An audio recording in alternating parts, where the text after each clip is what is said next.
So I'm going to offer a brief Dharma talk. This will be for our Monday night too, so you're ahead of the curve now, Billy.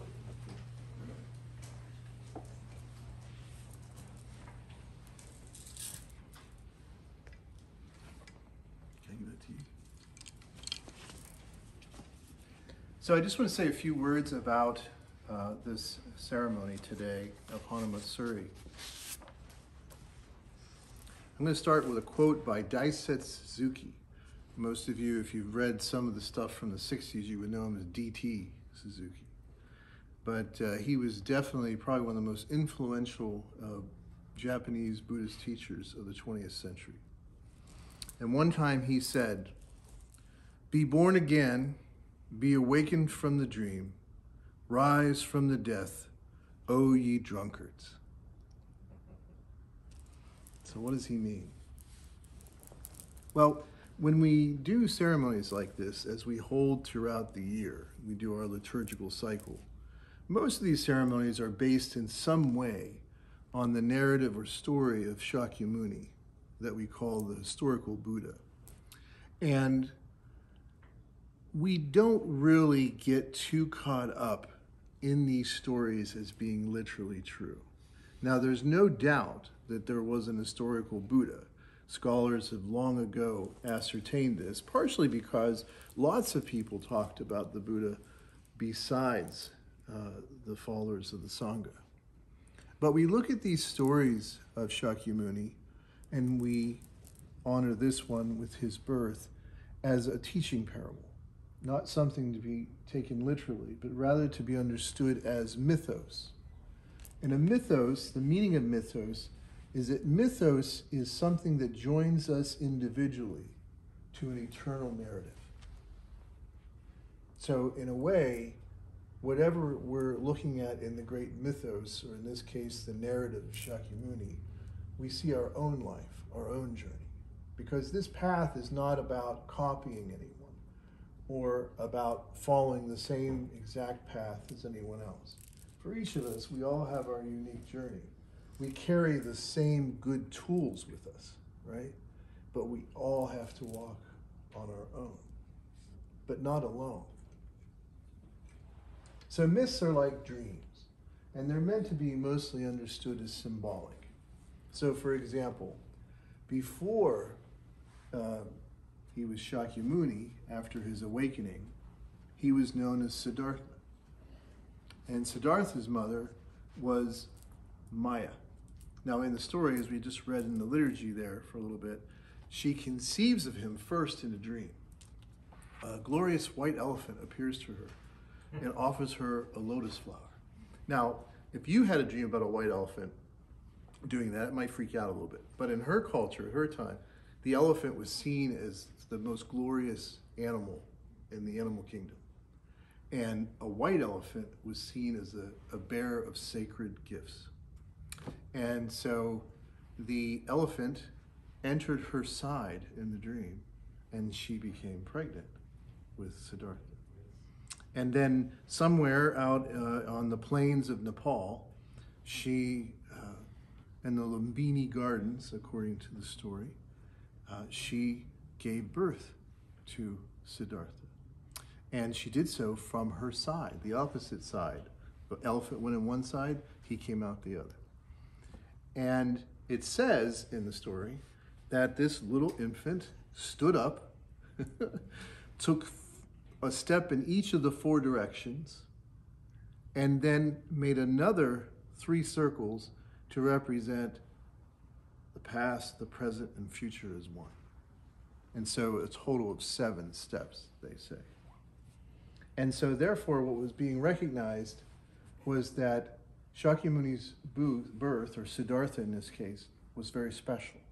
It was unique.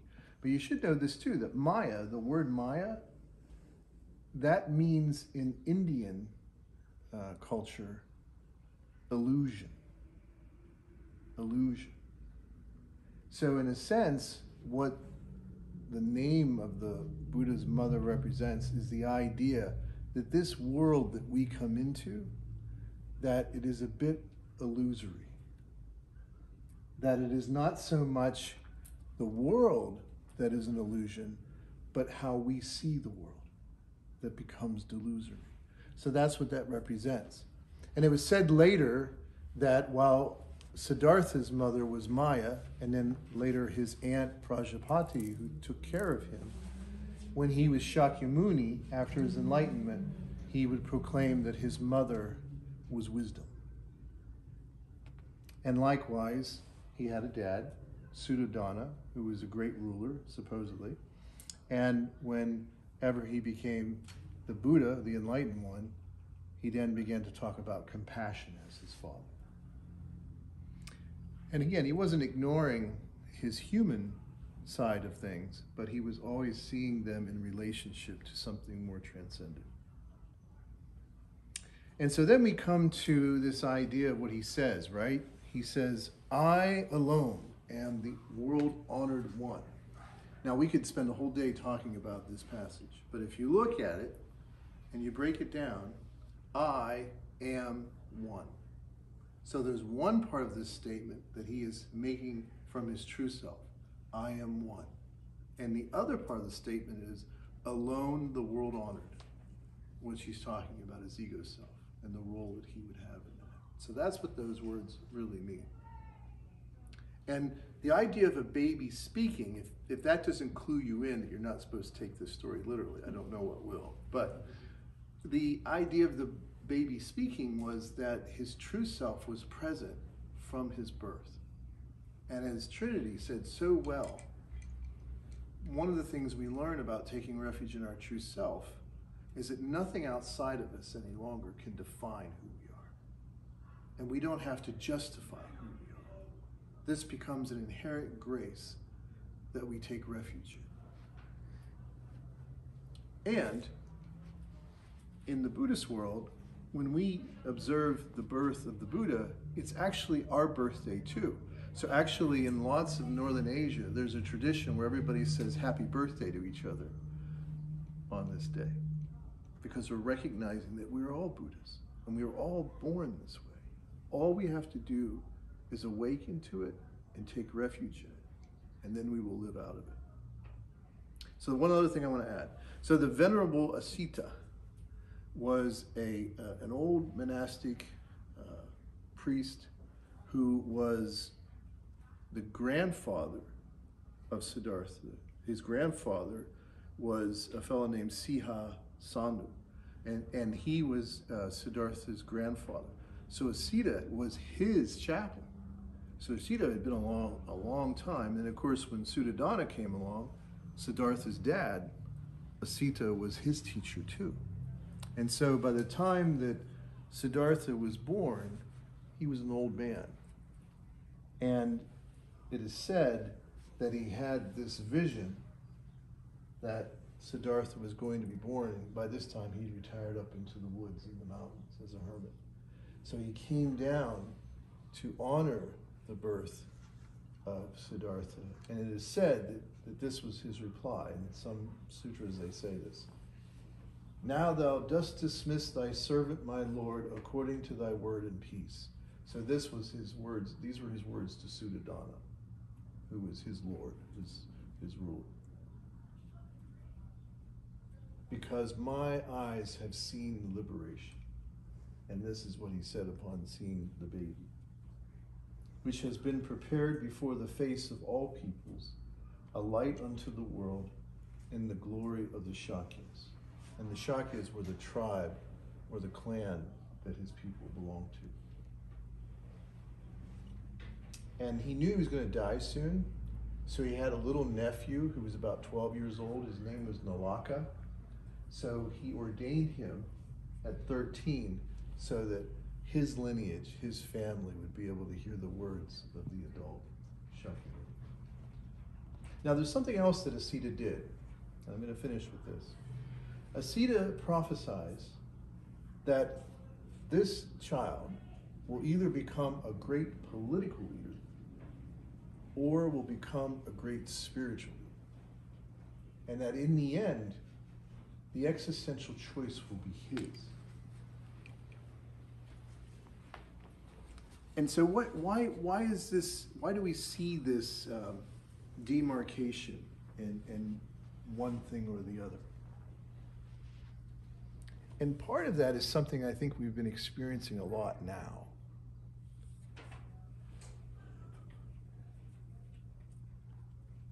Let me just start from this point of view. So there's a great Buddhist scholar by the name of Wahula Rapula, and he was trying to sum up the meaning of this statement by Asita.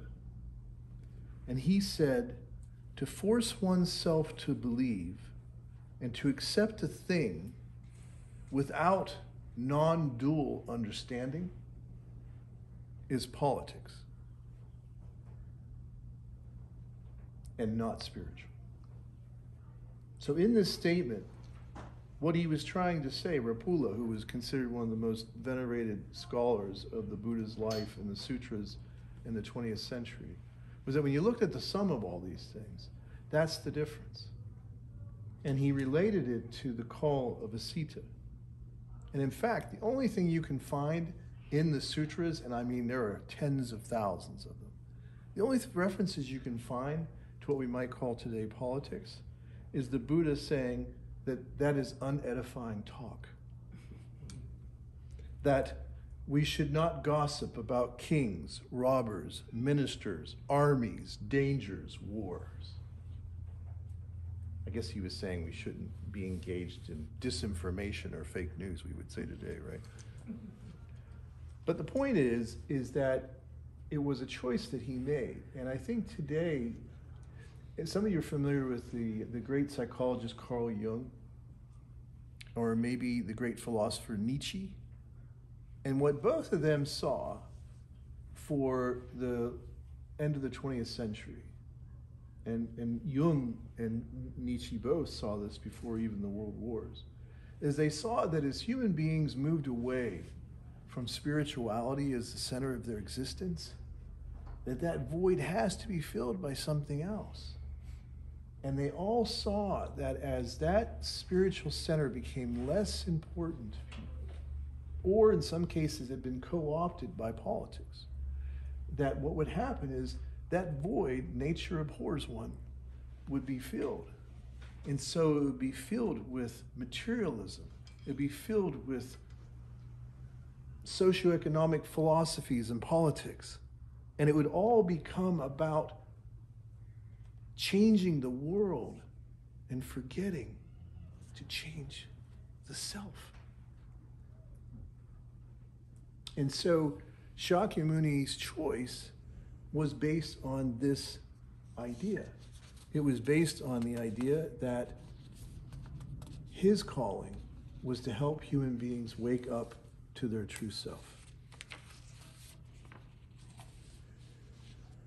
And I don't think we need to talk more about what I would call the collective neurosis and regression that we're often experiencing right now in our world. But a lot of this has to do with meaninglessness, because that's the other thing that comes up, right? A lot of nihilism. Nothing means anything. Well, when nothing means anything, again, it gets filled by something. Because humans inherently, we're built like this. And if we don't fill it with the right things, we'll fill it with the false things, and the fruits will follow. So we can't worship the state. We can't worship science. We can't worship a political party. We can't worship any human thing that tells us that the focus has to be to change the world first and not change the self. And this was the Buddhist concept. And that's why it's also, I think, so important to have some concept of belonging to a narrative, a mythos, something that allows your individual life to feel part of something larger than just your life. And again, how you define that is personal, but it's central. And finally, I'll leave you with the words of the poet Jane Hirschfield. You guys familiar with her? She's a great, great poet. And she said this of this story. The story of the Buddha's life is an archetypical journey. But remember this most of all. It is a means to an end, not the end. And what I take from her in that is that it is a means to us understanding ourselves. We are not to be caught up in a cult of personality around Shakyamuni, or even necessarily any kind of negativity associated with a spiritual or religious community. But rather, we are to see ourselves as that inherently. So, not a means to it, not the end, but a means to the end. So I will greet you, finally, as all good Buddhists do this Hanamatsuri. Happy birthday, Buddhas. Happy birthday. Thank you.